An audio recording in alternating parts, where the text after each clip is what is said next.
Hi students,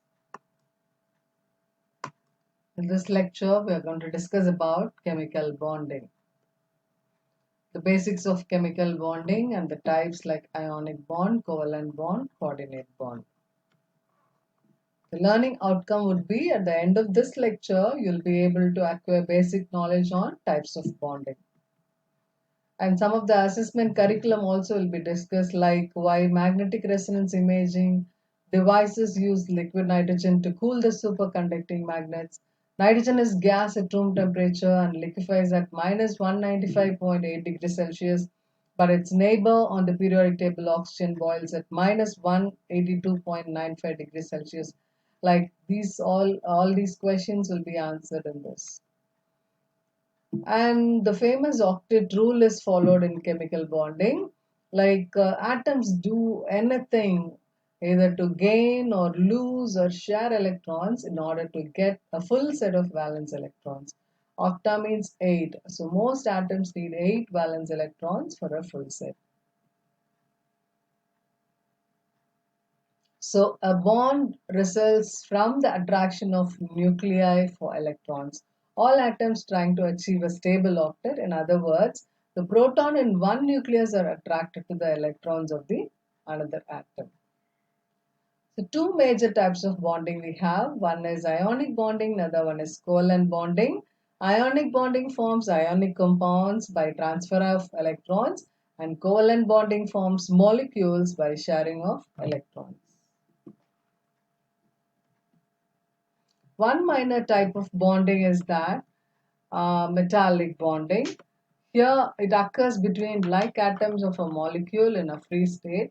Valence electrons are mobile among all metal atoms, positive ions in a sea of electrons. And they have metallic characteristics like high melting point, ductile, malleable, shiny, and their hard substances, and they are very good conductor of heat and electricity. So we have mobile electrons that enable metals to conduct electricity. What is ionic bonding? Transfer between valence shells of atoms. Ionic compounds are made of ions, not molecules. Ionic compounds are called salts. Okay, so ionic compounds always formed between metals and non-metals. Most probably, there will be formation of positive. By losing electrons, a metal will acquire positive charge, and by gaining electrons, non-metals will become negative charge. And to have ionic bonding, the electronegativity difference must be greater than 2. Consider sodium chloride, calcium chloride, the electronegativity will be greater than 2. And the sodium chloride forms an ionic bonding. In the case of sodium, it loses one electron. The outer electronic orbital has one electron which is lost and it forms sodium plus, and the electron is gained by chlorine and it acquires octet nature. So chlorine will become Cl minus. The properties of ionic compounds are they are hard solid at 22 degrees Celsius, high melting temperature, they are non-conductor of electricity in solid phase, and good conductor in liquid phase. Moving on to covalent bonding, pairs of electrons are shared between non-metal atoms and they form molecules. Here the electronegativity difference will be less than 2 and it forms polyatomic ions. The properties of molecular substances or covalent bonding is that they'll have low melting temperature and boiling point temperature compared to ionic bonding. They are relatively soft solids as compared to ionic compounds, non-conductor of electricity in any phase. So how do we derive at sodium chloride structure? Sodium loses one electron, so it is represented within bracket as Na plus, and Cl accepts one electron and it acquires octet nature, so it could be represented as minus.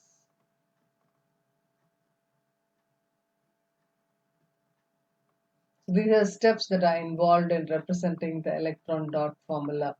Determine which atom will be the positive ion and negative ion and write the symbol for the positive ion first. No dots. Draw the electron dot diagram for the negative ion. Complete outer shell. And step 3, enclose both in brackets and show each charge like this. So this is the electron Lewis dot structure for sodium chloride.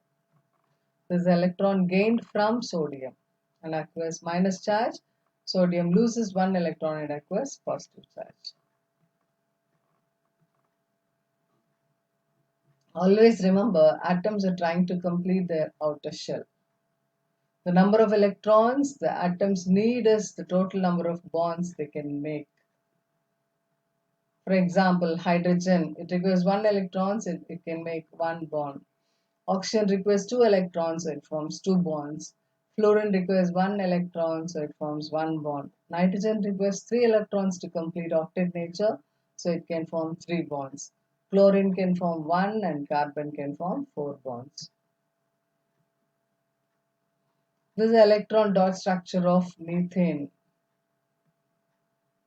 or Lewis dot structure we call it as. Let us see how we can draw this. The step 1 is count total valence electrons involved and connect the central metal atom. Usually the first in the formula, like CH4, carbon is the first one, so that is the central atom, and usually the first one in the formula. To the others with single bonds, you connect. Complete the valence shells of outer atoms. Add any extra electrons to the central atom. The central atom has 8 valence electrons surrounding it. You're done. So this is the electron dot formula of methane. Central metal atom is carbon, so it will have valency 4. By sharing electrons with hydrogen, 4 electrons are shared and 4 bonds are formed.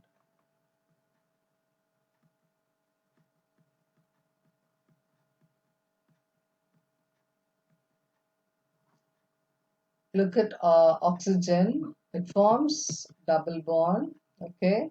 Actually, it has 6 electrons. So to complete octet nature, it requires 2 more electrons. So it shares 2 electrons with another oxygen and it acquires octet nature. And in the case of nitrogen, it has 5 electrons. This nitrogen has 5 electrons. To complete its octet nature, it requires 3 electrons. So by sharing 3 electrons, it acquires octet nature. Next is types of covalent bonds. We have two types of covalent bonds. One is non-polar bonds, another one is polar bonds.